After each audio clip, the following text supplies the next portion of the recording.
Dodie, let me start today's episode with a quote, and you tell me if you know who said it. Okay, I didn't know you could do voices, Connor, but let's hear it. We shall escape the absurdity of growing a whole chicken in order to eat the breast or the wing by growing those parts separately under a sustainable medium. Okay, there's the voice. Oh, is this a person who smokes a cigar by any chance?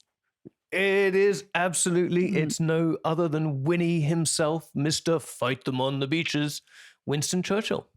I could have guessed. So he said that way back in 1931 and was imagining a world where clean meat grown in vats had become a reality and a sustainable way forward for protein. Okay, clean meat? Exactly. So on today's episode, I want to look closer at some of the alternatives to meat that are out there and what might be waiting for us in the future.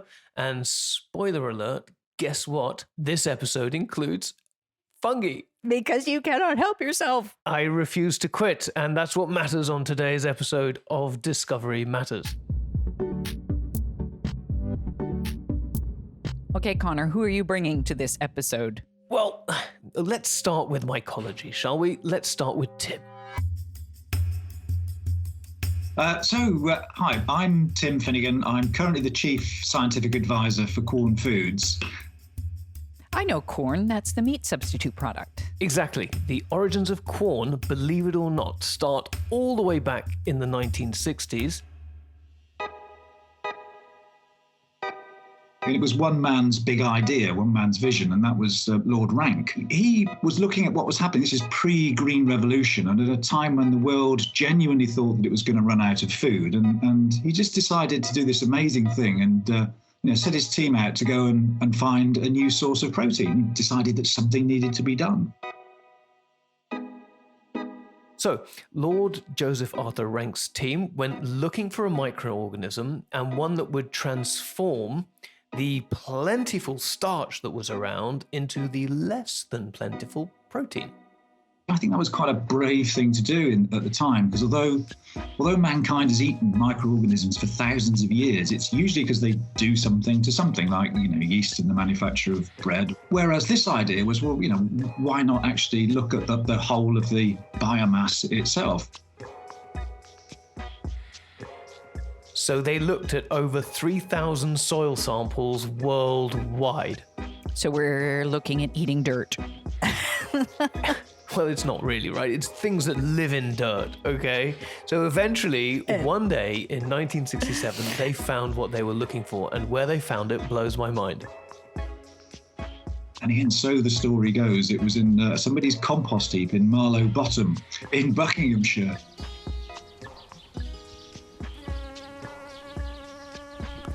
So there, in a compost heap, in a little village, like 8 miles from where we are at the headquarters in the UK of Sativa, they came across this tiny member of the fungi family, Fusarium venenatum.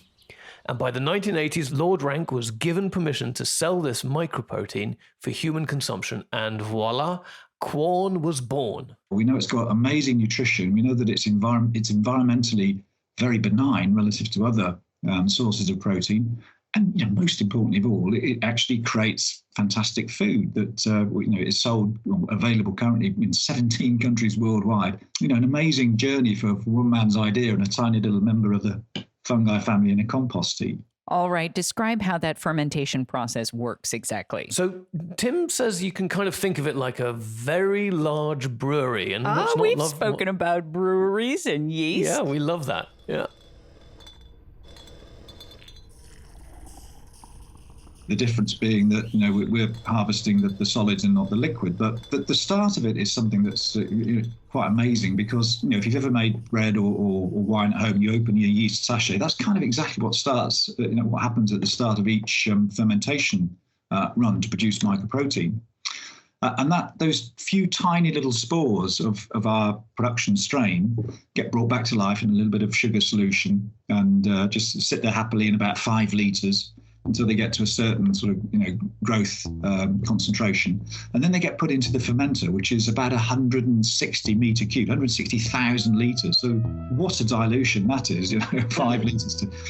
And there it sort of enters this what's called the batch phase, where it grows quite happily for about 4 or 5 days, and quite rapidly actually up to a kind of a working concentration. And I think here's where the engineering magic happens, because not only is that done under very sterile conditions, because you don't want anything else in there but our little mycoprotein, but we're then able to hold it at that point of maximum growth and harvest at the same rate that it grows. And we can do that for something like 35 days until we stop, clean down, and start all over again.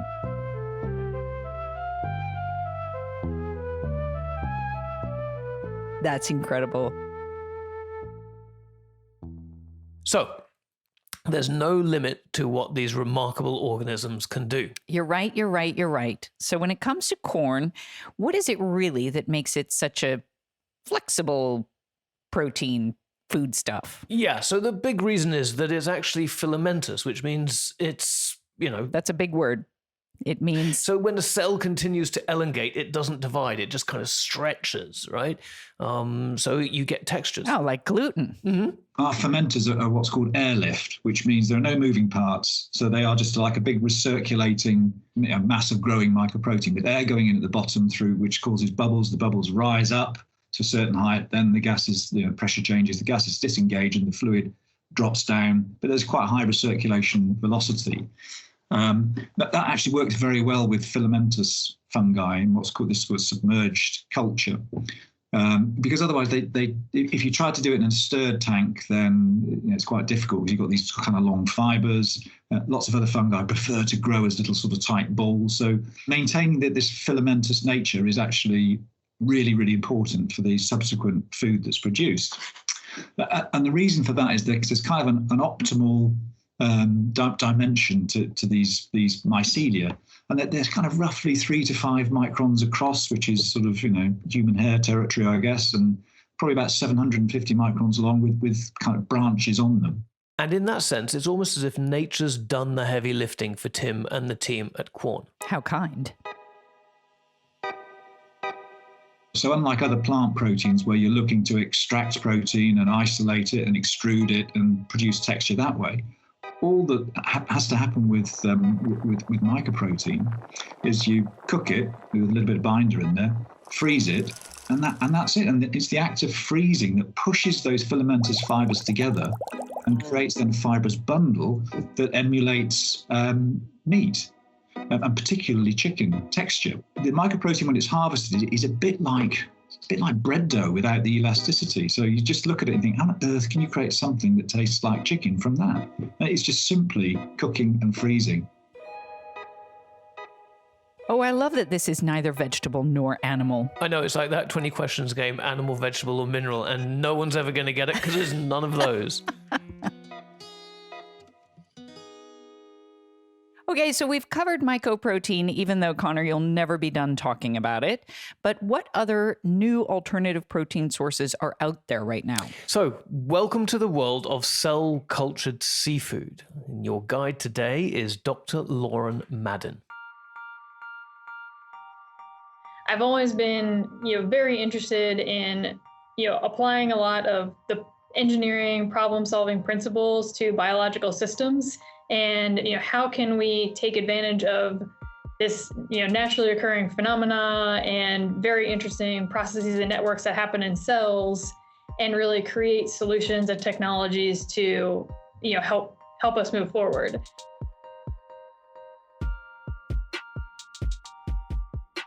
Lauran is the Chief Technology Officer at BlueNalu in California, and they work with cell-cultured seafood.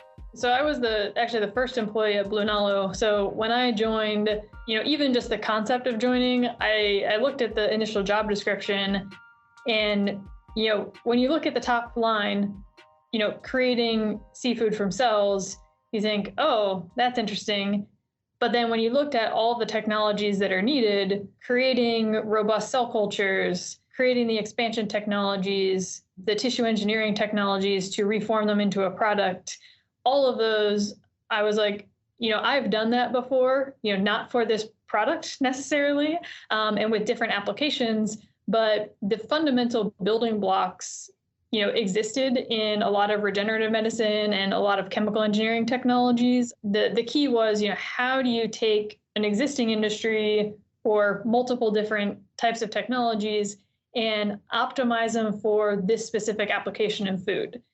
So cell cultured seafood sounds, okay. Is it cool? I don't know. But if that's on my menu card, am I going to order it? I don't know. Tell me more about how it works. We actually derive all of our fish cell cultures in-house. So we've developed a series of proprietary methods, so can't go into too much detail on, exactly how to isolate the cells of interest from the different tissues. So for example, from muscle, we'll extract the precursor cells and then culture those. The idea is really to generate really stable, robust cell lines that can be, grown out and expanded, and then, typical to a manufacturing process, frozen down into cell banks. So we do not have to go back to the fish. So the idea is not to have to go back, but it's really to create this robust cell line that's a starting point for the manufacturing process.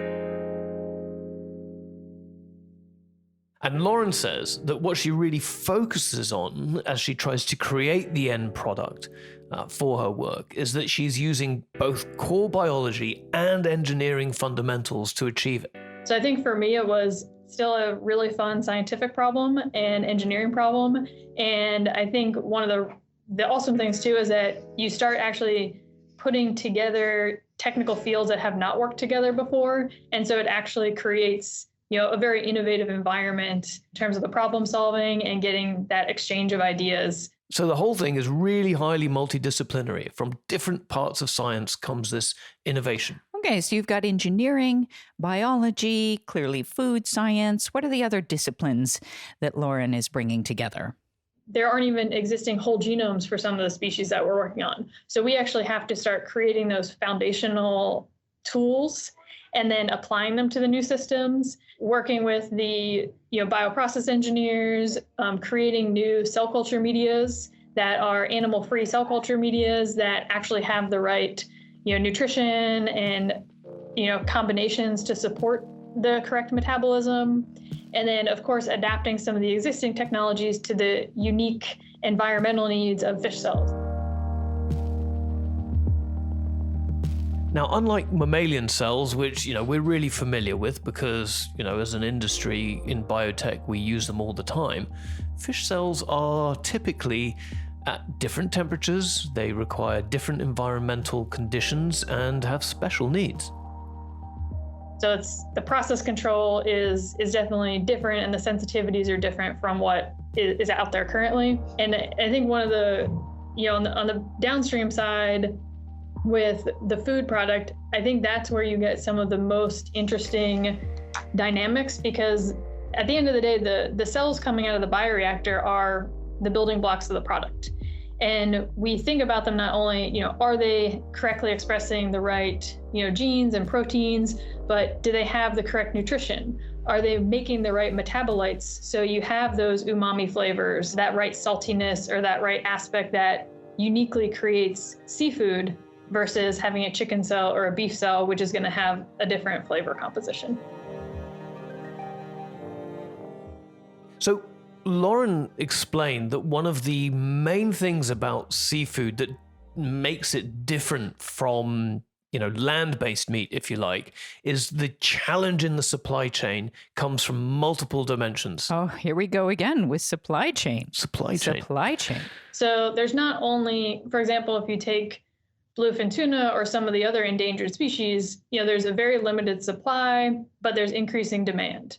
So how do you, with a growing population and growing demand for certain products, provide that sensory experience and that product experience without continuing to, need the animal or slaughter the animal and kind of, put pressure on those fish stocks. So that's, one solution. And then, one of the other main challenges with seafood is that while it has many health benefits from a nutritional aspect, so lean proteins, omega-3s, all the reasons that doctors will recommend seafood, but due to, environmental contamination in the ocean, it's actually at risk. Bluefin specifically has very high mercury content. Not everybody can eat the product.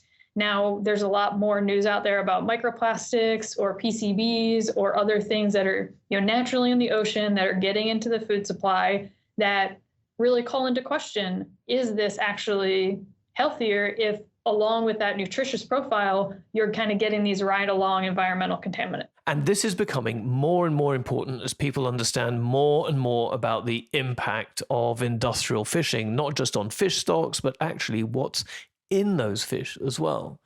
For Lauran and BlueNalu, the idea is to make sure that their products are competitive with the conventional counterparts. And really, we want to make it as easy as possible for consumers to adopt them. If you want to create a solution, we need to please the consumers first and make sure not only from a sensory perspective, taste and texture, but also that it's not going to be overly impactful on the wallet, so to speak.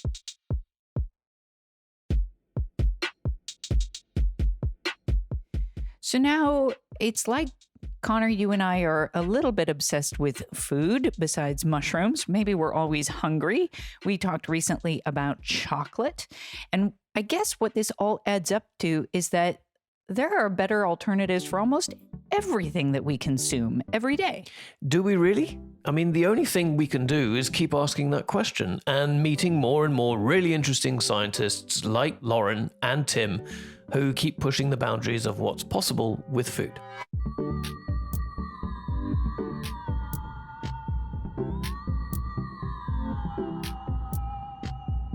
Well, let's do that. So keep tuning in. Thank you for listening. Our executive producer is Andrea Killen. Discovery Matters is produced with the help of Bethany Grace Armitt Brewster, who has been promoted from intern to full-time associate with us at Cytiva. So congratulations and a big formal welcome to Bethany. Yay, go Bethany. Congratulations. Welcome to the team. Editing, mixing, and music is by Tom Henley and Banda Productions. My name is Dodie Axelson. And I'm Connor McKechnie. Make sure you rate us on Spotify or whatever platform you use. We'll see you when we come back with another episode of Discovery Matters. Bye for now.